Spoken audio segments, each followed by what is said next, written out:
Welcome to episode 23 of the Unstoppable podcast with Jonathan Mead. My name is Dan J. Gregory, and I am committed to hunting down the secrets of business mastery and human performance. My goal for the Unstoppable podcast is to share insights from some of the most successful entrepreneurs, inspiring thought leaders, world-class athletes, and prominent celebrities to help you to become unstoppable in business and life. Each week I'll be bringing you a new interview with an inspiring person and sharing my own results as I pursue the answers to the question, how can I create the ultimate edge in my business, make a significant impact, and live an extraordinary life?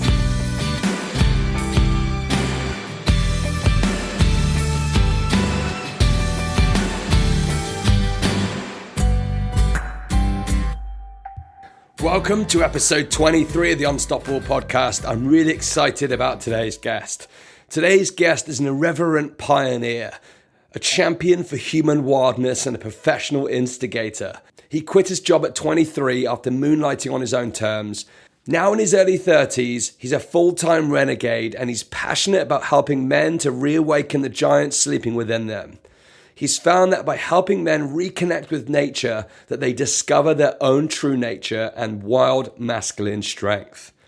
He believes that you can take the man out of nature, but you can't take the nature out of the man. And no matter how much fluorescent lighting we absorb was trapped indoors, the wilderness is always just underneath the surface. He believes that the unwavering brotherhood, the undeniable bravery and unapologetic wilderness can not only change but heal the world. His deepest mission is to instigate a worldwide movement of wild brotherhood focusing on helping men uncage one at a time. Our guest today has just launched the Uncaged Man, which has been designed specifically to help men to break free from the grind and uncover what the wild man inside is capable of. Whilst this project is aimed at men, ladies, you're going to love this episode too. We'll be talking about how modern life has disconnected us from everything that makes us human, and how uncaging ourselves and connecting with our authentic self is not about losing ourselves in the wild and leaving the world we know behind, but how we can create a better balance between our primal nature and the chaos of modern civilization. Get ready to learn how to reclaim your wilderness, break free from the chains of domestication, and become the greatest version of yourself. Introducing Mr. Jonathan Mead.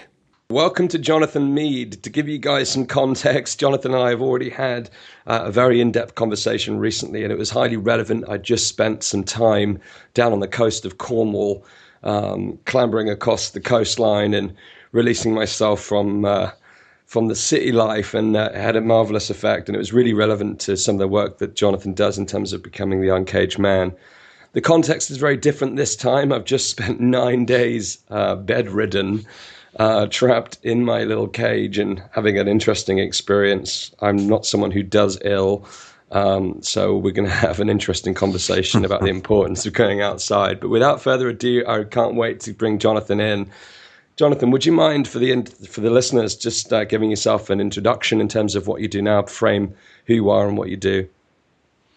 Yeah, my name is, as you know, is Jonathan Mead. I have a mission to help men get outside, get back in touch with nature, because I find that gets them in touch with their true nature, and it helps you become more unstoppable, right? Like getting back to your primal roots and really, living more like a human is meant to live before this interesting experiment of civilization. It helps fortify us, and it helps us become stronger. And I'm excited to share that message with you guys today, and maybe me and Dan will get into more of the specifics of that, but that's kind of the basis of it.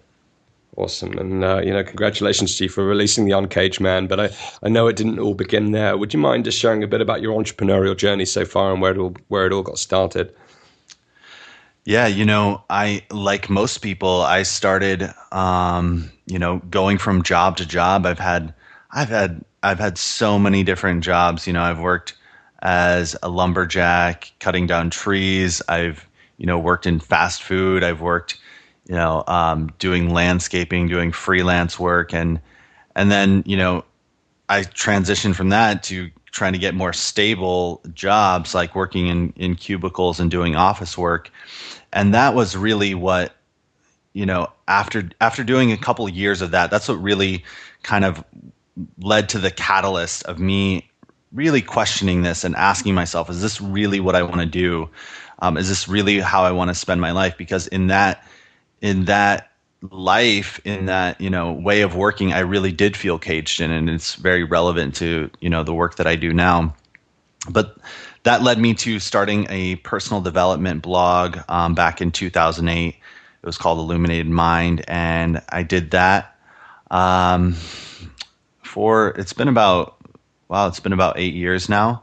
Wow. And that let me quit my job and escape from the cubicle, and I have been helping other people find their passions, and build meaningful businesses around what they really love to do, what they're excited to do. But most recently, that has led me to realizing that my passion is really helping people get outside, get back in touch with their true nature. And yeah, it's been an interesting journey for sure. You've had your own uncaging on multiple occasions by the sound of things. Yeah, it's interesting because I found that the real root of personal development is not so much about becoming something. It's usually about like shedding layers of bullshit and shedding limiting beliefs and, this programming of what you're supposed to do or who you're supposed to become. And once you do that, the greatness within you is allowed to emerge. So it's just this process of uncaging. That's been my process is, uncaging from, this template of working just to survive, and then uncaging from this template of, just going to a gym and doing these boring, workouts that never seem to lead anywhere. And what was the original inspiration for you personally around the personal development blog that you originally started? Was there something that you were working on in terms of your inner game that led to you taking that path? Yeah, for most of my life, I had been really interested in theology and spirituality and asking these deep questions about life, asking these questions about like, who am I? Where did I come from? What's the purpose of life? All this really big stuff. And I read countless books and, took college courses in religion studies and did all of this work, but it never really, I got a few answers, but it never really led to much of a meaningful difference in my life. And then I picked up a personal development book. I think the first one was The Four Agreements by Don Miguel Ruiz, which is a really good book for anyone that hasn't read it. But that was the first time that I read a book and it like actually made a real difference in the quality of my day-to-day life. I wasn't just thinking about, what does life mean? I was doing things to change my life. And that inspired me a lot. And I felt like, man, there's so much content out there that is kind of like for personal development, kind of for the mainstream. And I had this background, of being kind of, iconoclast and, always questioning authority and being, kind of the grunge, kid in school. And I realized there's all this stuff out there for, the masses for personal development, but there's not a lot of stuff out there that really speaks to, alternative minded people. So I thought that I could offer a lot of value to those people by speaking to them in a way that they could resonate with. So that was the original inspiration for my personal development website back then. Awesome. I mean, I can see that kind of the grunge kind of philosophy going through like trailblazers and going against authority. It's funny. I recently went through a process which was designed to identify your purpose at a deeper level, and it basically walked you through your entire life, memories from the age of like 5, 9, 15, 21, and onwards. And, when I was a kid, Wow. like 5 years old, I think I wanted to be an astronaut. So obviously thinking big from a young age. But Right. then when I got to 15, I was this punk rock anti-authority kid. And again, Right. a lot of the stuff I do is really going against the grain as well. And it's funny how these little defining moments within my upbringing had led to me to find certain avenues of direction with my career and then my business. And it was just really fascinating to look back at those unique times within my life and think how amazing how some of these things you never even thought about, listening to rock and roll music, punk music, and grunge and heavy metal as a teenager would in fact influence the way my outlook in my business. Right. I'm really in terms of your journey, what have been some of the defining moments for you in your entrepreneurial journey? Wow. Definitely the first subscriber to my blog, the first dollar that I ever made. Moments like that don't seem like much, but really give you this sense of, whoa, I just made like $1 on the internet. I remember that moment for myself. Maybe I could make $10, and then it's those little things that have often been the most defining moments for me. And then the big things too, like actually handing in my 2-week notice to my boss, and hearing the shock in her voice and being like, "What?" Yeah, because she had no idea what I was doing. I kept it, hidden from my coworkers and stuff like that. And after I gave that 2-week notice, I came back to my desk, and I had one coworker that I did talk to about this, and he was like the only one that knew I was building a business on the side and moonlighting.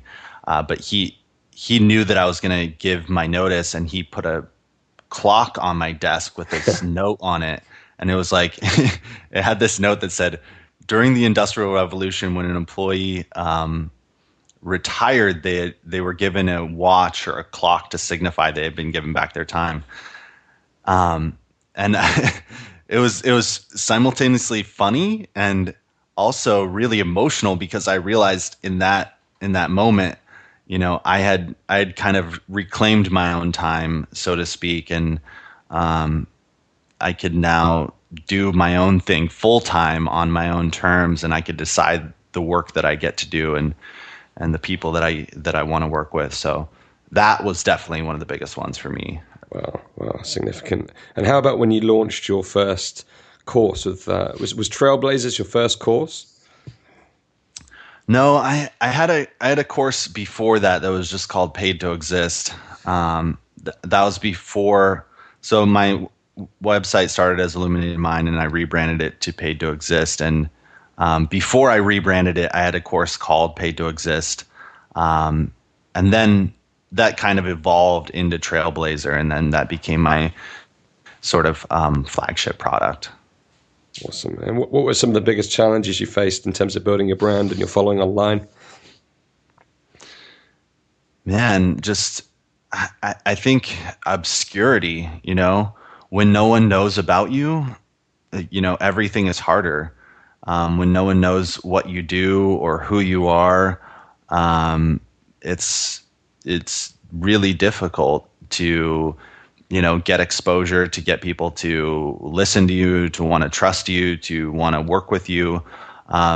So really just getting my message out there was the most challenging thing at first, and just feeling like I was doing it alone, feeling like, man, I don't know what I'm doing.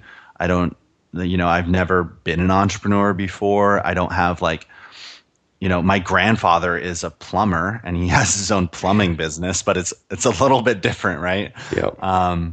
So I didn't have any entrepreneurial friends or, family members or anything like that. So a lot of times I just felt like I was doing it alone, and, no one knew who I was. So that was the biggest challenge for me. And yeah, I think, when I think about it, I think that's one of the reasons a lot of people fail, and they and they give up is because they really do feel like no one cares if they fail. Yeah, I mean, a lot of the conversations I have, it sounds like a lot of entrepreneurs go through a similar journey, that they're almost that lone wolf at the beginning. And, the first battle in the journey to creating your business is all of your friends and family who want you to follow the normal path because you've taken a different route. It's very rare that I speak to someone who's come from an entrepreneurial background, and they've just had that support network. In fact, there's only one person I can think of that had that, and the benefits were obvious, but everyone else, not only did you have to fight your own inner game, but you had to then negotiate the path of what I call neg ferrets and disbelievers, and that's a whole different conversation in itself. So, what have been some of the proudest moments since you got started with your entrepreneurial journey?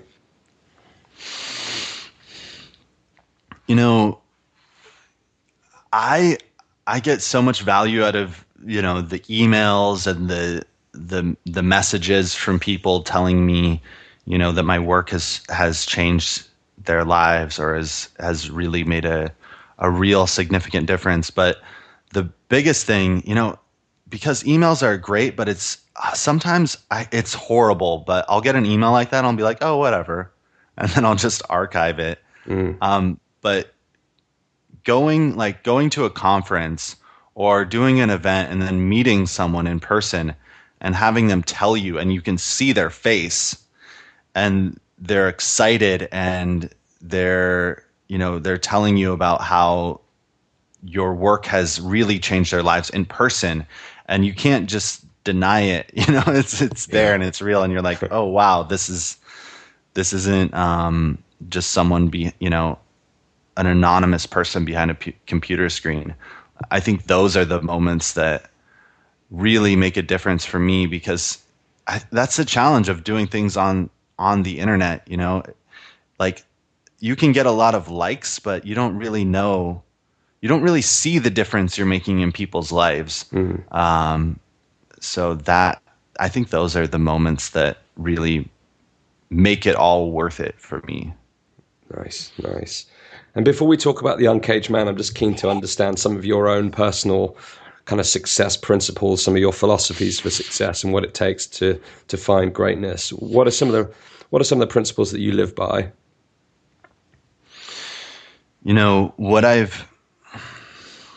There's two things that have really made the biggest difference for me. One is that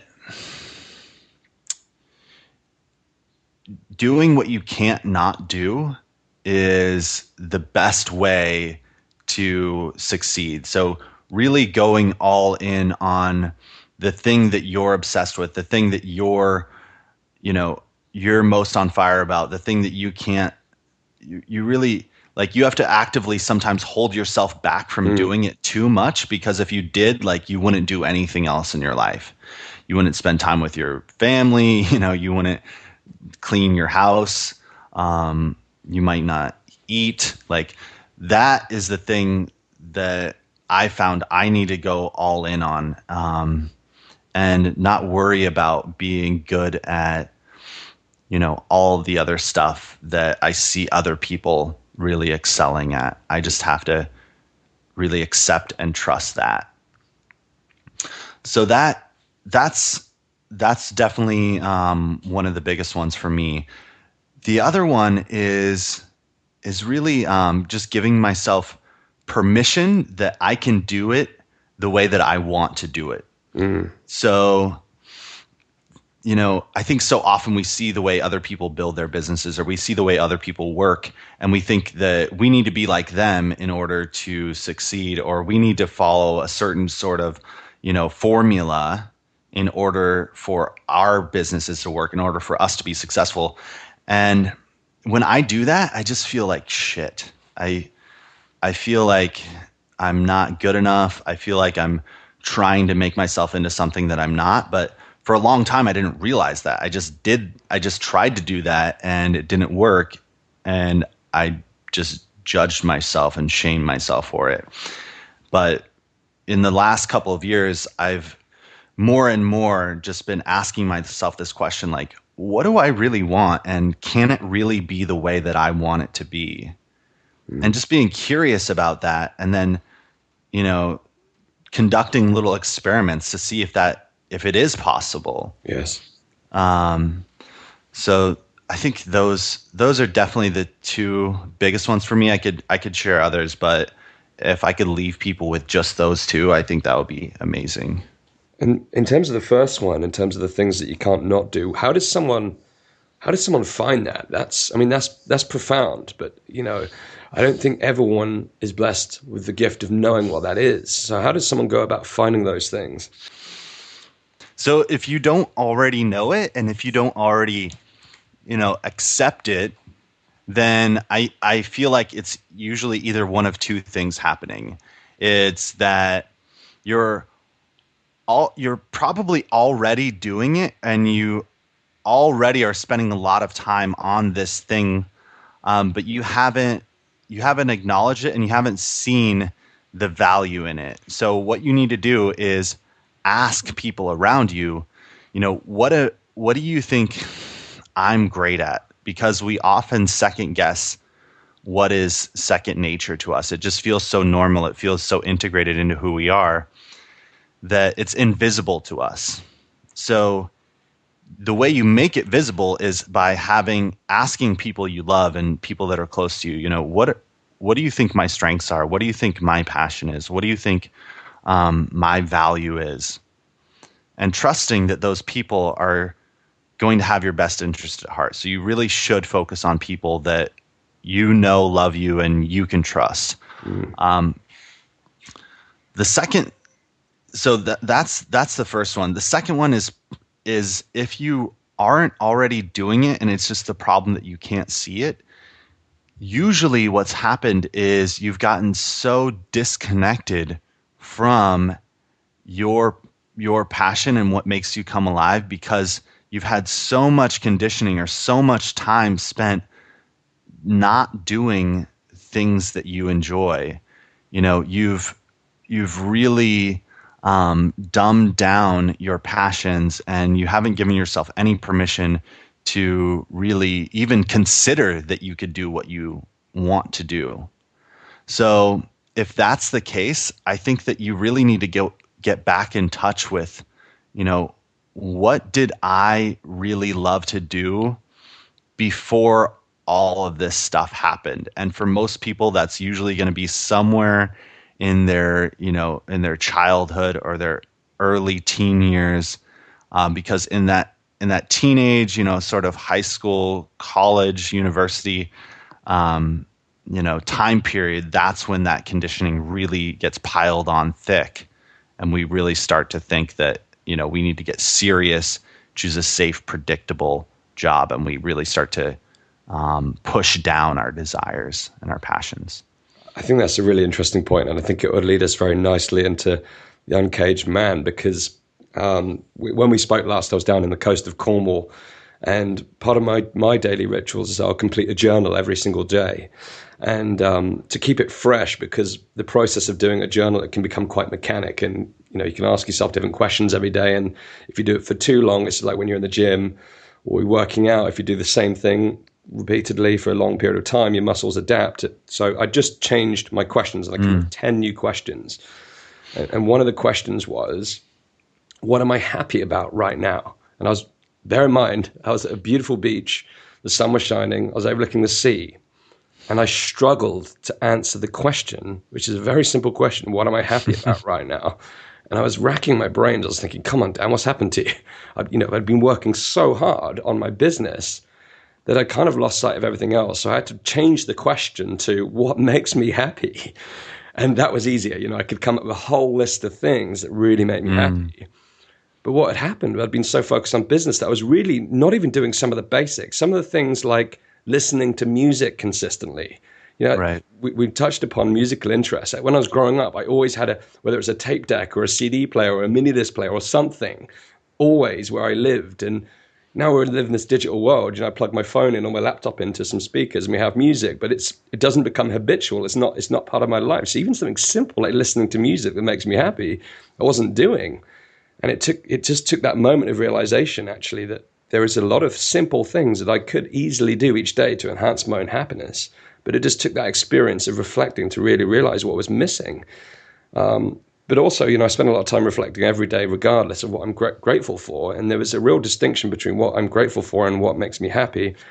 And there was a divergence between the two. So it was a really, really reflective moment. And it took getting outdoors and taking time out of my normal environment to put myself in this state where I could have that reflective internal conversation with myself and make some decisions of how I was going to live my life differently as a result. So, how would you say that links to some of the work that you do with the Uncaged Man? Wow. I think that, what you're touching on is this, this sense that we need to be working all the time. We need to be always producing, always driving, always pushing. And, like maybe there's times in your life for that. Maybe there's times where you really do need to do that. You really need to push and put your head down, like you're trying to get your business off the ground. You're trying to make a huge transition in your life. But I think that what happens is that becomes the default way of being in the world. And we're taught that if we're not productive, then our life doesn't have value. And we place our self-worth, in our to-do list. And that's a really dangerous thing to do. And it's a really dangerous thing to do, to equate worth with producing, because life is about more than just producing. And at the end of your life, I guarantee you're not going to regret how much you didn't produce. You're going to regret, how much you really savored life, how many adventures you went on, how much time you spent with people you love, how much time you spent outside and playing and really exploring. So that's one of the things that, I really am passionate about sharing with people, and helping men specifically with, is this message that you don't have to be productive 100% of the time. And actually, maybe if you spend more time outside, maybe if you climb some trees or run through a creek, or, you go for a hike, maybe you're actually going to be happier and more inspired. And then you're going to come back to your work from a more powerful place.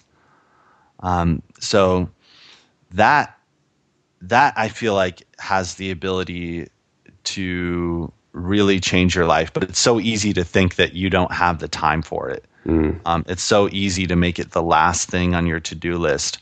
But I have to tell you, I don't know anyone, myself included, I don't know anyone that like climbed a tree or went for a hike or, spent some time on the beach and regretted that they did it.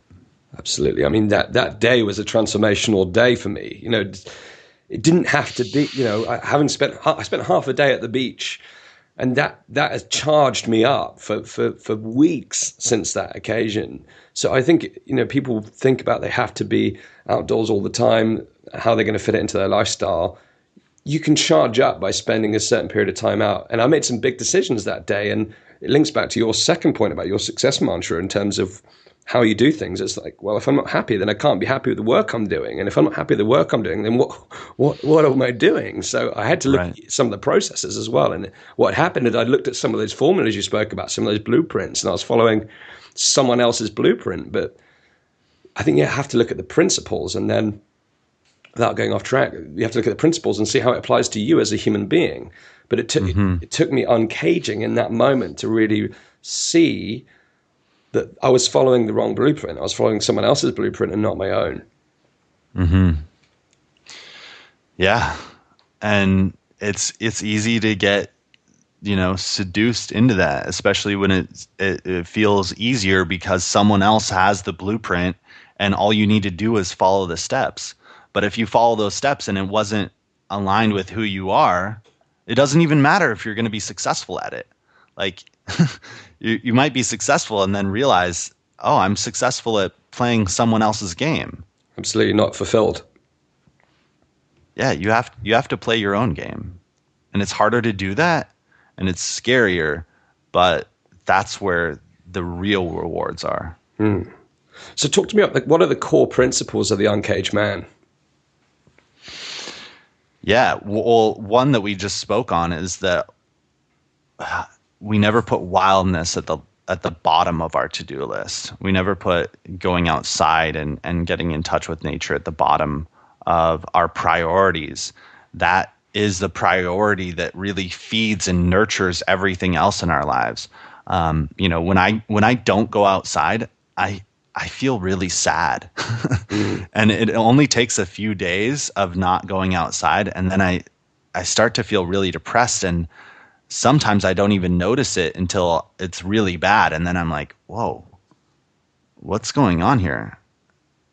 What am I doing? And a lot of times I find it's my priorities are out of place.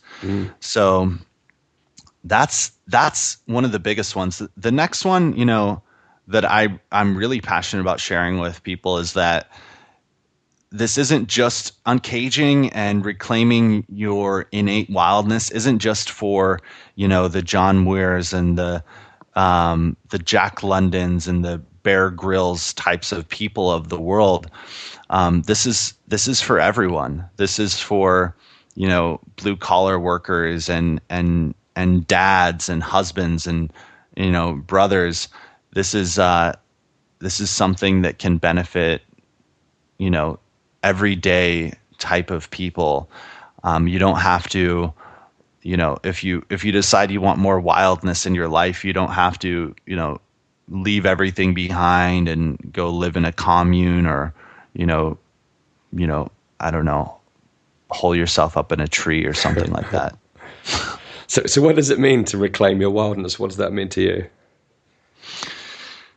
It means uncovering this innate nature within us that, sometimes we think is lost because it feels like we've lived in civilization so long, but really it's only been about 5,000 years, 7 to 10,000, depending on who you ask. But that's a relatively short period of time within human history. Humans as the form that we are now has been about 200,000 years, and we've been large-bodied primates for much longer than that. So all of these instincts and this DNA is right underneath this surface. And all it takes is just getting outside and, climbing a tree or, going for a hike and taking off your shoes or just starting to move in a more primal way. I'm a big advocate of helping people get back into primal movement as a path to reclaim their wildness, because it's something very accessible, right? You can start making a practice of squatting even in your house. You can make a practice of walking barefoot even just around your neighborhood. It doesn't have to start with, climbing a mountain or something like that. So reclaiming your wildness to me means those everyday little things as well as the big things. Could you paint a picture for me about primal movement? That's not something that I'm thoroughly clued up on. What does that mean and how does that look? So primal movement is all the stuff that we do naturally as humans before we get taught about fitness.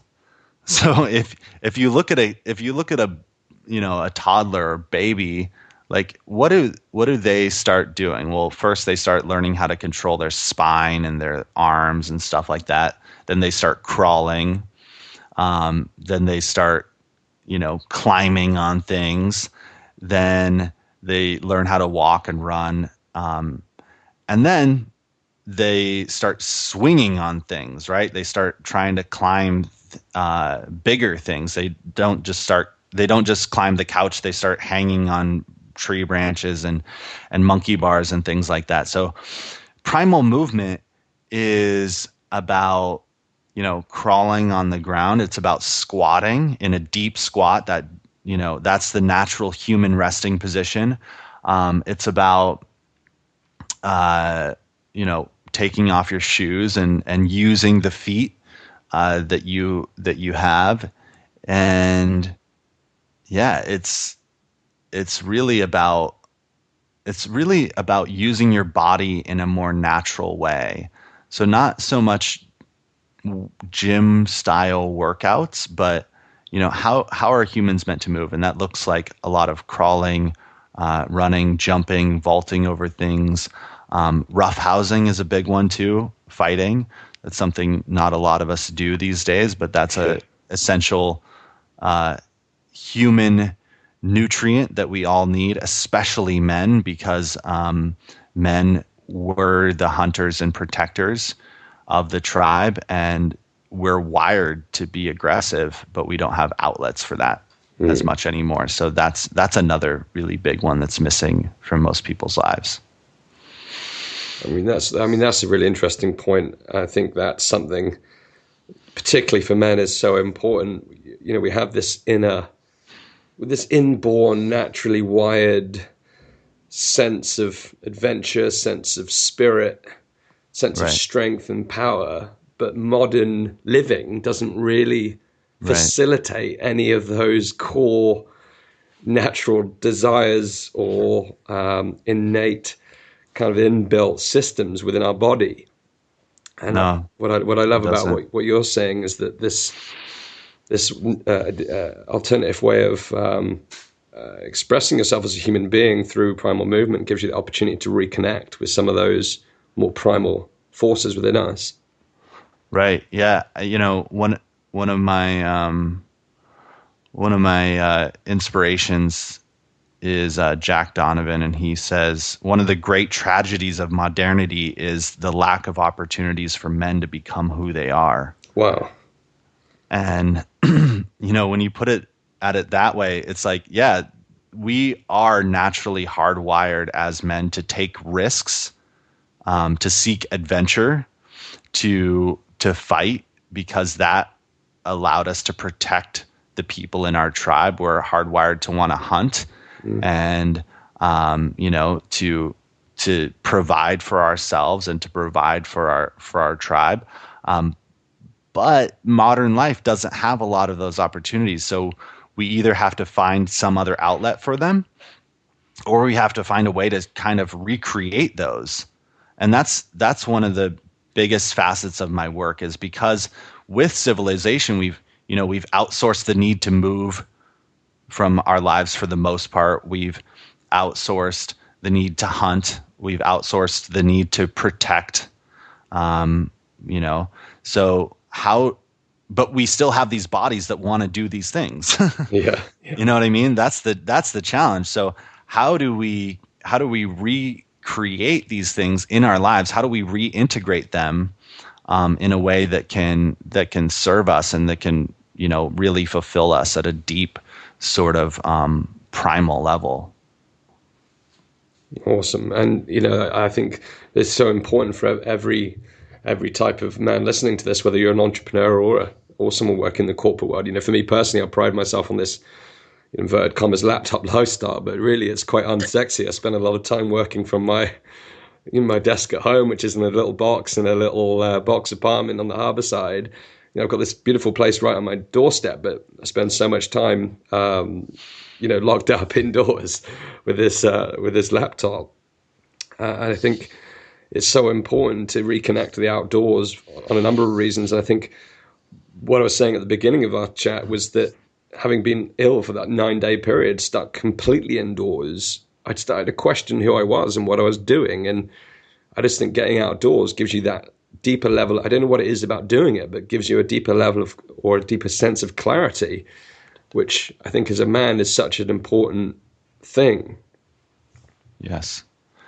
It's so important. And, I want to challenge all the men listening to this to try and experiment to see if you make, time in nature and getting outside and maybe exploring some more primal, natural based movement, see if that really would negatively impact your productivity. Because I think that's a thing we all fear.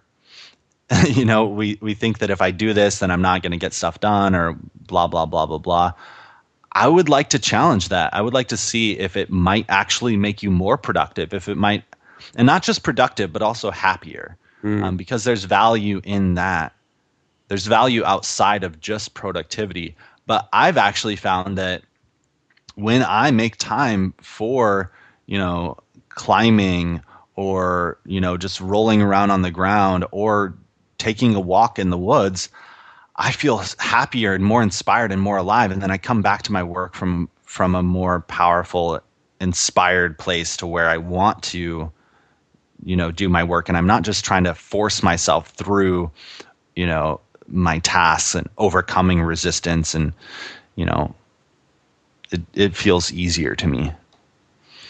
Absolutely. And in terms of the unstoppable way, I think the unstoppable way is more a way of living. It's about having a total clarity around what you want to achieve, and then, doing what it takes to make your own vision become a reality and become the kind of person that can achieve the things that you want to bring into your life. How would you say some of the principles that you work upon align directly with kind of that unstoppable philosophy?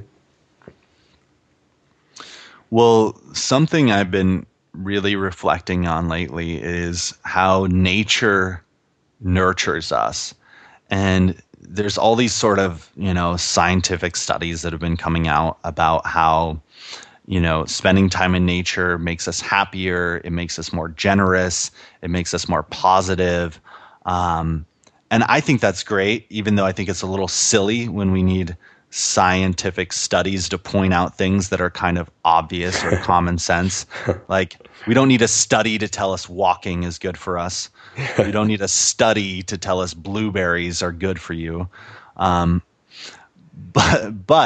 it's good because it's getting more attention, right? So all these things are coming out that are saying, nature makes us more positive and all this. So what's going to make you unstoppable, right? When you have a mindset of unwavering positivity, unwavering belief in your ability to move forward and overcome any obstacle. That's what I think of when I think of unstoppable. Like, whatever you put in front of me, no problem. I'm larger than that.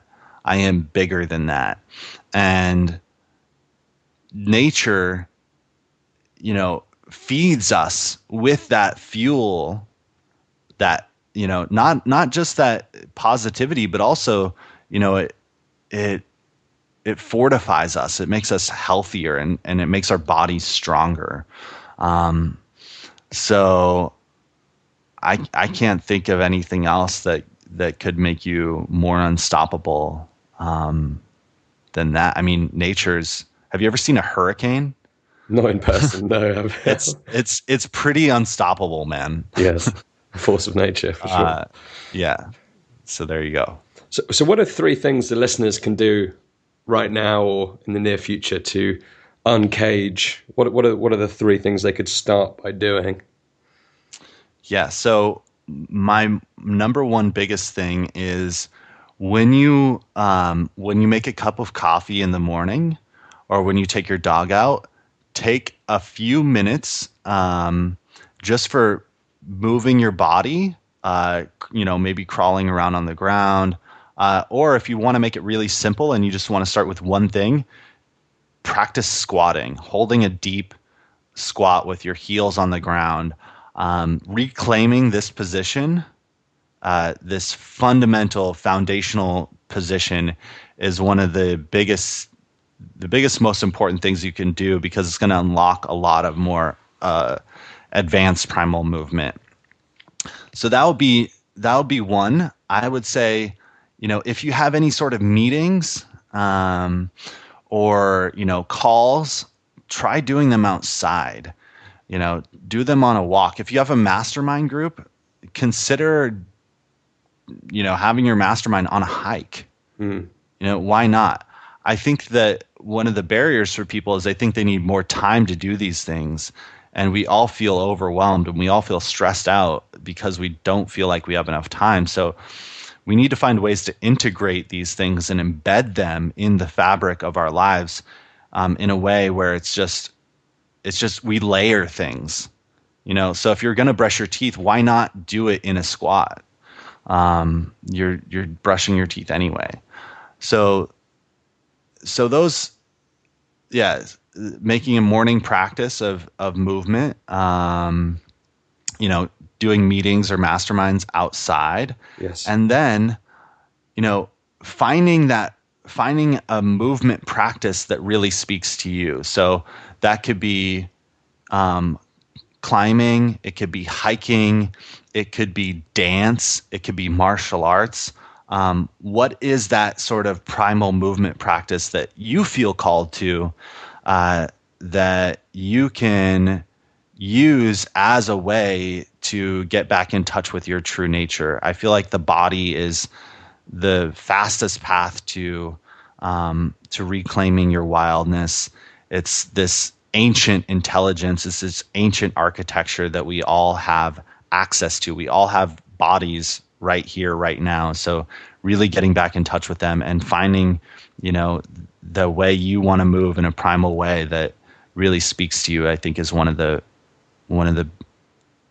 best gifts that you can give to yourself. That's awesome. What I really like is, for busy people, it's the ability to merge some of the things you do habitually anyway with those primal movements. It gives you the opportunity to use what I call no extra time, so it's not a case of having to all of a sudden put extra time in your diary to do these things. You can actually combine it with some of the day-to-day tasks that you already lined up anyway.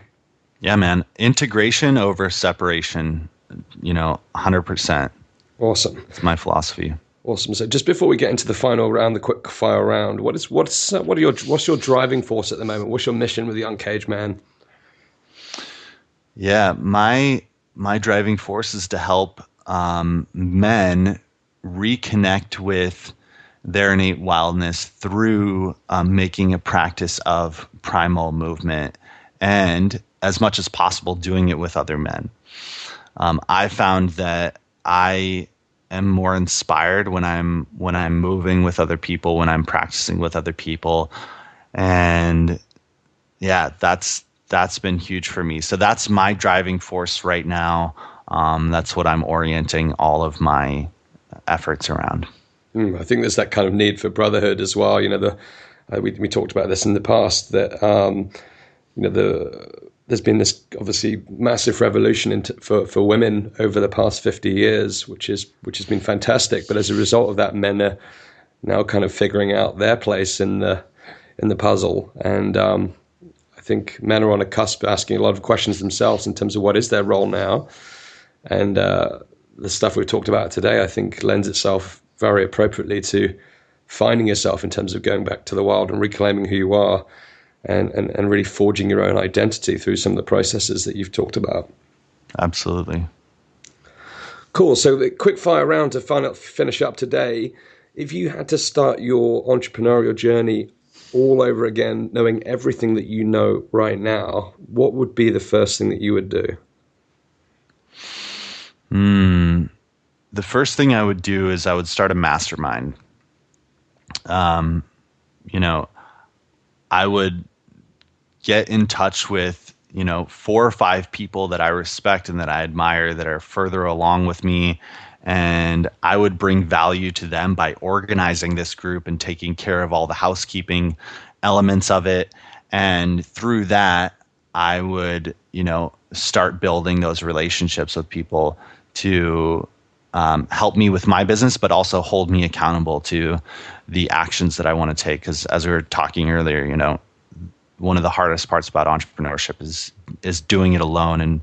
And if you don't follow through, no one is going to care. So that would be the first thing I would do. Great. Great advice. And speaking of advice, what's the most game-changing advice that you've ever personally received?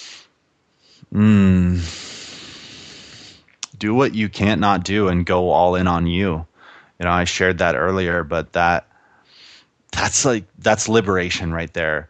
That permission for you to just be who you are and not try to become something else, not to try to prove something. I think so often we're trying to, our actions are coming from a place of trying to prove something to other people or prove something to ourselves, and just letting yourself be fully who you are, I think, is one of the most radical acts you can take.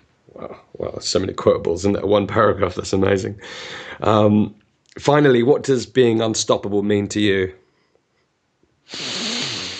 It means being larger than your circumstances. It means, man, I forget how the quote goes, but there's a quote about, like, a man must be a country in and of himself. He's so large that he makes all circumstances irrelevant. I think you'll have to, someone will have to judge, call me out on it, but I think it was Henry David Thoreau, or Emerson. But it's this idea, right, that you are bigger than whatever is happening to you or whatever is in your life, and that you will overcome that. That's, to me, there's no better definition of unstoppable than that. Wow, powerful. Thank you. And finally, in terms of your work right now, how do people find out about the Uncaged Man? Yeah, check out uncagedman.com. I'm always putting out the best content that I can, the most practical, relevant content that helps you really reintegrate wildness and embed it into your life.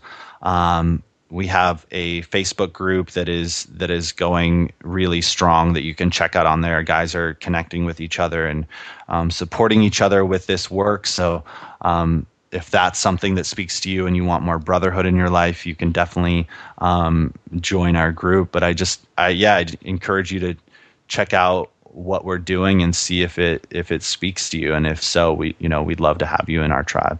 Awesome. I'll be putting both of the links to the website and the Facebook group in the show notes. And in terms of some of the primal movements we've talked about today, is there a link that I can share through your site for some of those movements to give people a helping hand on those types of things? Yes, absolutely. If you check out the blog, there's a post called 6 Primal Movements Every Man Should Master. And I think that's a really good starting point for guys. And yeah, there's of course there's so many more than that, but I think those 6 are some of the most fundamental that every guy should be able to do. Awesome. I think the final question actually for me is, what would you say to the women listening to this in regards to their men? How can they encourage their men to reclaim their wildness? Yeah, I think, being curious, being supportive, helping your partner by asking them what they want, from a place of curiosity, not from a place of judgment, is really, really powerful. And reminding them that I want what's best for you. I want you to be happy. And if that means that you need to go for a hike and I don't spend those few hours with you that I would have otherwise, like, that's what I want for you. I think that sometimes we as men don't do those things that we want to do because, we don't want to, like, I don't want to leave my partner at home sometimes and go off for a hike by myself or with some other guys because, I value our relationship, but sometimes that's just what I need right now.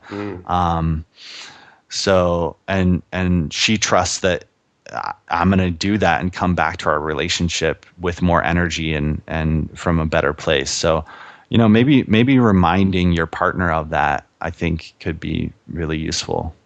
I think that's powerful. I think, the masculine energy within the male, specifically the masculine energy, has that deep need for freedom and adventure. And I think it's often misunderstood by the feminine energy. And I think it's so powerful to be able to help facilitate your man and letting him experience those energies, because it doesn't mean he doesn't love you if you're not there all the time. It just means he's reconnecting with that part of him. It's so important. It's an important thing, and it has no bearing on his love for his woman, his lady. So I think that's a very powerful response. Thank you, Jonathan. And thank you again for spending your time today. It's been a really, really insightful discussion today, very different from some of the conversations we've had so far around entrepreneurship. And I think some of the principles that you've covered really go hand in hand with finding your mission and getting things done. I think that ability to reconnect to the wild is so, so important, and actually will accelerate people's results. And I love some of the ways you've shared today around how people can incorporate it into their daily life, that integration piece. I think that's been very powerful. And I very much encourage all the guys and girls to go and check out uncagedman.com. And for the girls who are listening as well, do get your guys to check it out. There's some gold in there that will really help them step up and claim who they are. Awesome. Thank you, Dan. This has been amazing. Thank you, Jonathan, for sharing some amazing insights. I'm really excited to go and try out some of these primal movements myself. And having spent a lot of time indoors recently through illness, I cannot wait to spend some more time outdoors. And next week, I'm traveling to Austria, and I'm going to be cycling from Innsbruck to Lake Garda over 4 days with my partner, Lizzie. So I'll be having plenty of outdoor experience and fully uncaging, and can't wait to come and share on the podcast the experience I've had there and the impact that being outdoors for that period of time has had. So thank you again, Jonathan. Please do go and check out his work at uncagedman.com. All the notes, all the links, etc. will be in the show notes. Really excited to share that with you and have you go and see some of his movements that he's talking about today. Please do go and check out his Facebook group as well. You'll see me there, and we can enjoy being part of that community. So the final piece of news is I'm due to release the pre-release version of the Unstoppable Entrepreneur. This is going to become my flagship program, and it's going to be the program to end all programs when it comes to marketing your business online. It's going to contain all the latest cutting-edge information about how to attract a tribe, how to monetize your passion, your expertise, your abilities. It's going to show you exactly how to market yourself online, build a brand, step-by-step instructions about how to start your revolution, ignite your movement, and build your empire online. You're going to want to check it out. I'm going to be running a webinar next week. So go to www.danjgregory.com/webinar. You're going to want to be on there. It's going to be an hour of pure content. And I'll be telling you a little bit more about the pre-release of the Unstoppable Entrepreneur program at the end. And you're going to want to stay and listen to that, because I'm going to give some unique opportunities for those of you who want to participate in the enrollment of that program. You're going to have an opportunity that will never, ever be back. And you'll be part of the shaping of the program and looking behind the scenes of exactly how to launch a signature program. So make sure you're there, danjgregory.com/webinar. You'll find the registration page, and I look forward to seeing you on that webinar. Until next time, I'm looking forward to next week. I'll be back on Monday with the episode as normal, and Thursday, look forward to a very special guest for next week. Keep posted on Facebook to see in advance who that's going to be. As always, go out there, unleash your greatness, ignite your movement, and build your empire. You are unstoppable. Thanks for listening.